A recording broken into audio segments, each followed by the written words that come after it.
My name Yes. is Maggie Hiltner, and I live in Red Lodge, Montana.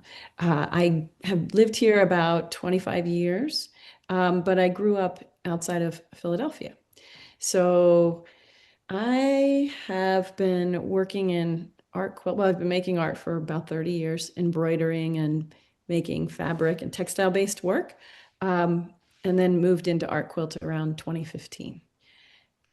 So that's my I've been with SAQA since then, and I've served as a regional rep for them and a mentor, and now I coordinate my region's exhibitions. So I'm doubly invested in this exhibition as an organizer and as a participant, and I also serve on the SAQA board.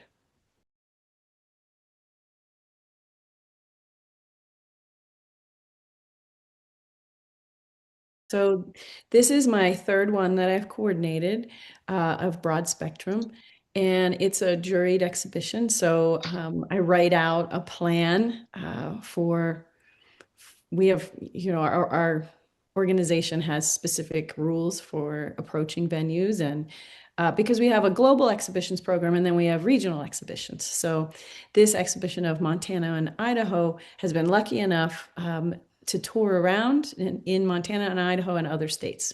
So we find a juror and sort of we always have our show broad spectrum and then some sort of subtitle, but we try to keep it to be open. I really want my artists to just pull the best of their own work with their own voice rather than make to a certain theme or something like that.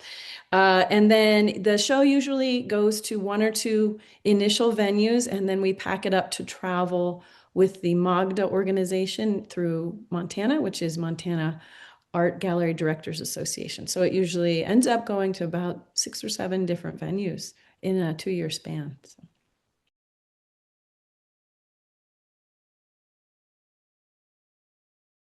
I was really tickled that our juror, Fuzzy Maul, chose those two pieces because they do really capture psychological states, but different ones, kind of, they have a little bit of a different mood. Crazy Quilt was created first, and my work always incorporates found materials. So I have a lot of found embroidery off of old tablecloths and household linens that I collage onto my embroidery, and then what I don't find, I create and add myself. So I had a pile of the weirdest bits, that you'll see on that quilt that I just really didn't know what to do with. And that pile hit a tipping point, and I put them all together, hopefully to capture the way those pieces, those individual embroidered elements made me feel.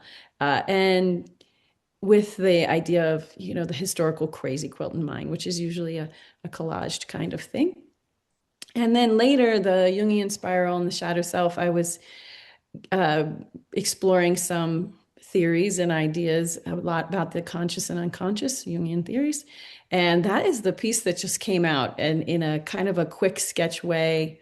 And then I thought it was going to be a quick piece, but then I end up putting tons and tons of handwork on it because I find that's the part of the process that I really enjoy is the meditative work, handwork part. So.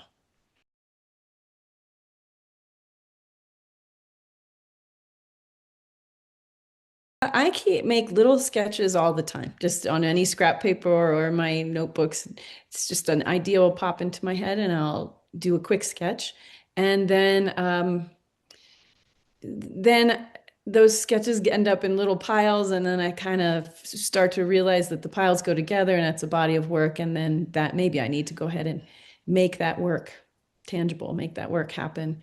So I'll develop the sketch a little further. But right now, what's really on my mind is trying to keep the energy and the freshness of a sketch in something, not to refine it out to just a design problem. So a lot of my work tries to stay with the intensity of like a love project, like the way a kid makes a piece of art for you and they just don't follow any rules and they just put it together. And there's an intensity that I want to capture in the design, in putting it down and fusing it down, the collage elements, and then I'll refine it a little bit more with the stitching. Um, yeah, so I'm definitely responding to the materials I find too, and they give me ideas.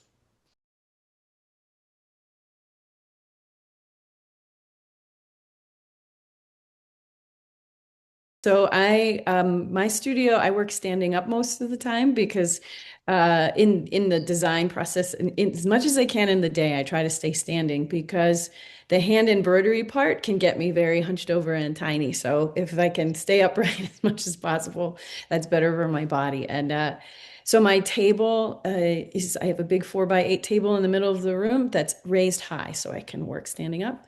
And I have lots and lots of drawers and piles of found embroidery and cloth that I'm going to use. I try to curate my space so the studio will provide, whatever's in there is what I'm going to work with. Um, and I also, make sculptures and smaller things and bigger things. So there's a lot of materials just stashed around um, and I have sort of foam boards, the insulation foam that I can pin things up to and see them up on the wall so I can work that way. And I work like I'm always in thrift stores and junk shops and secondhand stores, rooting around, finding all this abandoned handwork and trying to save it and transfer it Mhm. to my work. So there's lots of that around.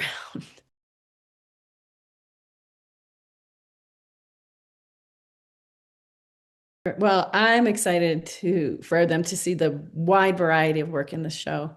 I definitely, I hope that people are caught with my work. I like work that catches your eye from far away, and then when you get up close, there's a little more to unpack with some Mhm. surprises in there, whether it's the handwork or little hidden ideas. Um, Definitely, I like that when people realize the human time put into this kind of work is it's very apparent in uh, stitched work, hand stitched work. You can feel the time. You can count the stitches. So, but in general, I think that this kind of art quilt show really pushes the boundaries of what people think about when they hear the word quilt. So I love that idea.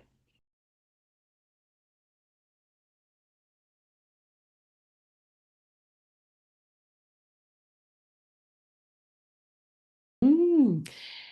Um, I would say learn some rules and then break them, like learn some techniques and how things go together because you want this to not to fall apart on you and things like that. There's definitely some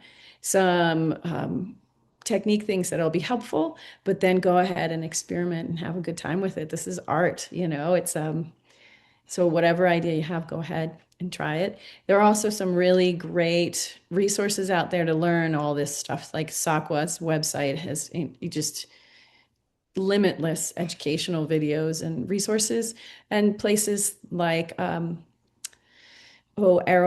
and Penland and all of the places that have little workshops and stuff that can really help people get started. But I would say learn a few things and then experiment.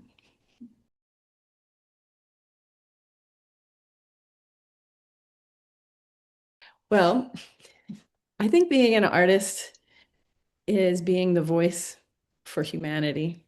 That sounds really big, but whether it's a visual artist or someone who creates music or literature, we're the voices of what's happening, and we're trying to make these ideas and emotions and experiences tangible. Like we are making the artifacts that are going to go into the future. So it's it can be a lot of fun, but it's a responsibility too. So.